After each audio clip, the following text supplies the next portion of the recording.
Limitado ka ng kahinaan mo. Hindi mo magawa ang pinapagawa ng Lord sa'yo dahil sa addiction na yun. Dahil sa habits na ito. You can do more. You can be more. Do you want to get well? What used to be the season of your life became a cycle of your life. Ooh! Do you want to get well? Pang-season lang dapat yan, tinutuo mo. Dadaanan mo lang, tinambayan mo. Sabi ng Lord, do you want to get well? Nasaktan ka in one season, pero hindi naman ibig sabihin buong buhay mo. It's supposed to be one season of your life. But what happened? You've been broke in one season, pero hindi naman ibig sabihin buong buhay mo. You will live in poverty. Whoa, that's a prophetic word for somebody. Alam kong nalungkot ka nung nag-break kayo, pero hindi naman ibig sabihin habang buhay ka ng malungkot, I can set you free. You should not stay in that pain forever. You should not stay in that brokenness forever. Trust God that He will see you through. Sasamahan ka ng Lord na makalaya. Trust God in your freedom. 2021 will not be an extension of 2020. This is going to be a year of greater things. Kaya nga sabi ng Panginoon, do you want to get well? Joel chapter 3, then let the weak say, I am strong. Let the poor say, I am rich. Actually, kung pag-aaralan niyo ang context ng Joel chapter 3, ang kausap dito ng Lord ay mga untrained soldier at lalaban sila sa gera. Mga farmer to. Ang hawak mga pangtanim. Takot silang lumaban, hindi naman kami trained dyan eh. Pero ang sabi ng Lord, let the weak say, I am strong. Just show up and allow God to show you His strength. Let the poor say, I am rich. Kaya mga kapatid, let me just tell you this. Kapag may pinapagawa ang Diyos, huwag mong takbuhan. Untrained ako, pastor. Mahina ako. No. Let the weak say, I am strong. Now is not the time to walk away from God. Hindi ngayon ang panahon para takasan natin ang pagtawag ng Diyos. Now is not the time to doubt the sovereignty of God. Now is not the time to doubt the strength of our God. Huwag mong pagdudahan ang lakas ng Diyos. Hindi ngayon. Huwag natin pagdudahan. Hindi ito ang panahon para tanggalin mo ang Diyos sa buhay mo, kapatid. 2021 na. Hindi ngayon ang panahon para maging complacent tayo at magbagal tayo. Hindi, mga kapatid. Now is the best time for us to come to God and say, Lord, I am weak, but you are my strength. Lord, I am poor, but you are my provider. I come to you. Ang sabi ng binasa nating scripture, the wise will boast about their wisdom. The powerful will boast about their power. And the rich will always boast about their riches. And God is saying, stop it. Stop boasting about your wisdom. Stop boasting about your power. Stop boasting about your riches. Because most of the time, we use our strengths as a cover-up. Ginagawa nating panakip, butas. Alam naman nating marami tayong butas. We want to use our strength as a cover-up because we don't want to deal with our weaknesses. Sa Facebook natin, people don't see your weaknesses. Sa Instagram natin, you're always filtered. Tapos hashtag no filter. Pinagmamalaki natin ang ating strength kasi ayaw nating harapin ang ating weaknesses. Pinagyayabang mo ang iyong katalinuhan pero ayaw mong i-deal ang iyong insecurity. We are boasting about our bank account, kung gaano karaming digits at gaano karaming zero. But we don't want to deal with our priority issues. Come on. Am I preaching to somebody, mga kapatid? Madalas natin pinagyayabang ang ating mga talento. Madalas natin pinagyayabang ang lahat ng kaya nating gawin. Pero ayaw nating i-deal yung ating anger issue. You are smiling on the outside, but broken on the inside. You are smiling on the outside, but stuck on the inside. For years, Naaman was probably hiding his leprosy. For years, he's trying to hide it sa pamagitan ng kanyang armor. Ayaw niya makita because I am highly regarded. I am a commander-in-chief. I don't want other people to see my weaknesses. And if you don't want other people to see your weaknesses, you cannot deal with your weaknesses. You have to deal with it. Kasi iniisip siguro ni Naaman, pag nalaman nila kung ano talaga aking estado, I might lose everything. Or probably in our life, ayaw nating sabihin ang ating kahinaan, ayaw nating aminin na tayo pagod na because ano kayo sasabihin ng ibang tao tungkol sa akin? Leader pa naman ako, tatay ako, nanay ako pa naman ang boss nila. Kapag nalaman nila ang aking kahinaan, irerespeto pa kaya nila ako? So we are trying to hide our affliction. Ang nakakagulat, Myla, tinatago natin ang ating weaknesses, nasa church pa tayo niyan.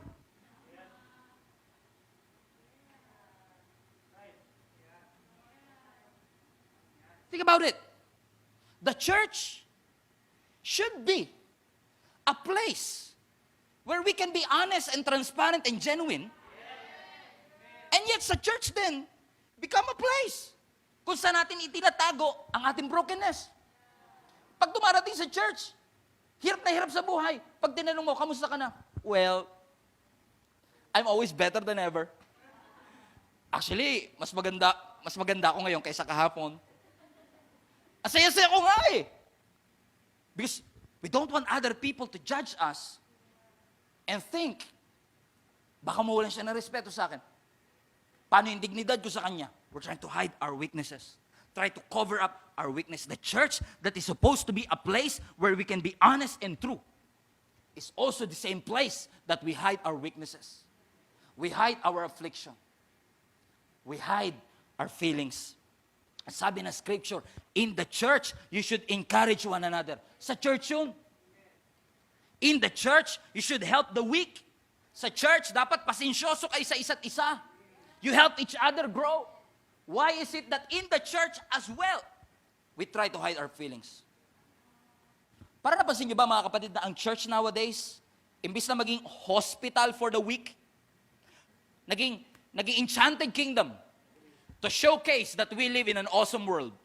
Pag nasa church, gusto natin magbihis ng ating awesome dress, awesome hair, because I live in an awesome world. So I will suot my awesome shoes.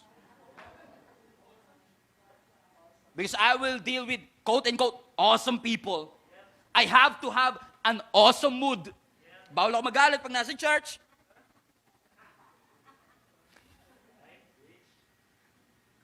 I have to have an awesome mood.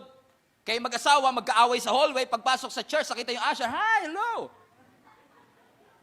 Galit siya kanina, ng 5 seconds ago, galit. 5 seconds ago, nagmumurahan, praise Jesus. 5 seconds ago, galit sa isa't isa, but 5 seconds after, because I'm in church, I have to have an awesome mood. And we have an awesome relationship. I live in an awesome world. And we have an awesome family. Hindi alam ng mga kasama natin sa church na nag-aaway-away kayo bago pumunta sa church. Kasi ang tagal maligo nung isa. Because we want to portray, we live in an awesome world. Dahil may pastor sa pangalan, dahil may reverend sa pangalan, we cannot admit that we are weak. Masyadong perpekto yan si pastor. Masyadong perpekto yung family niyan. Hindi sila nagkakamali. Iniisip natin, pag malaki Bible natin, maitatago natin ang ating weakness. Iniisip natin, pag malaki yung krus na kwintas natin, maitatago natin ang ating identity issue, ang ating sadness. You can't, kapatid. You cannot. I hate to break it to you, you cannot hide your weakness before your God. Pag dinalaw ng pastor sa bahay, sasabihin sa anak, umayos ka, nandiyan si pastor. Kapag nandiyan lang si pastor, ginagamit pa kaming panako sa mga bata, umayos ka, nandiyan si pastor. Kaya tuloy, ikaw naman, aayusin mo kasi nandiyan si pastor, kausap mo si pastor, nasa harap mo si pastor. So hindi ka talaga takot sa Diyos.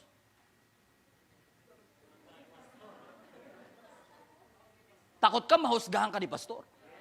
Takot ka mahusgahan ka na ibang tao. Na bakit may kalat sa ilalim ng carpet mo? Na bakit makulo ang bahay niyo? We are afraid to be judged. Na-realize ko lang kagabi na ang church ang kauna-unahang social media. Think about it.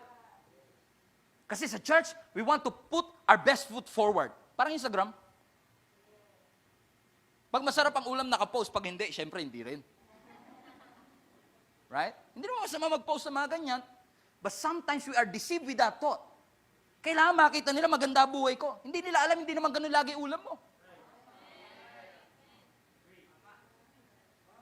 Huling hirit sa tag-init. Unang beses mo pa lang naman nag-outing. Huling hirit pa yun. Una't huling hirit sa tag-init. Is parang kasi sinabi mo kasi unang hirit, maraming kasunod. Alam niyo, ang pinakamatinding bandage na meron sa mga Kristiyano is the bandage of the approval of men. Masyado na tayo na bandage na kailangan magustuhan niya ako, kailangan matuwa sila sa akin. Mga kapatid, may pakiusap ako sa inyo, pwede ba natin gawin ang Gia Kamanaba to be a place where we can be transparent and genuine and honest, and every time we come to this church, we acknowledge I am weak, we acknowledge I am sad, we acknowledge I don't have it all together, I'm not perfect, I'm not faithful, but I come to church because I recognize my God is faithful, my God is perfect, and I am not. I am weak, but He is my strength. Huwag kang matakot, kapatid, na i-portray at sabihin sa Diyos that you are weak. Recognize it. Recognize it. Matagal tinago ni Naaman ang kanyang affliction, but finally, he had to face the truth. Kasi kung gusto mong gumaling, kung gusto mong i-touch ng Diyos, you have to be honest. God cannot bless a hypocrite. God cannot heal you if you don't acknowledge your weaknesses. Naaman had to face, I believe, ang takot ni Naaman is a fear of rejection. He had to face it. Kailangan niya harapin. And as a person, as a Christian, as a man and woman of God, let me just tell you this, mga kapatid, we have to recognize and deal with our brokenness. Taas kamay nga po lahat ng mga broken on the inside. We are all broken from within. Lahat tayo may sira, lahat tayo wasak, lahat tayo durog. Kaya nga laging irritable. Kaya lagi kang pessimist. Kaya lagi kang selfish. Kaya laging prideful, critical. Because we are broken from the inside. Ayaw natin aminin. Nakwento ko na to before. Naalala niyo si Margarito, bugbog sarado, namamaga ang muka. Nung tinanong pagkatapos ng laro, kamusta naman si Pacquiao? Hindi niya ako nasaktan. Magang-maga ang muka, pero hindi niya ako nasaktan. Parang Kristiyano, no? Gulpi sarado, malungkot na, di ako nasaktan. We cannot admit it. But the evidence is in your face. It's obvious na obvious nag-away kayo. Obvious na obvious hindi kayo nagpapansinan. Hallelujah.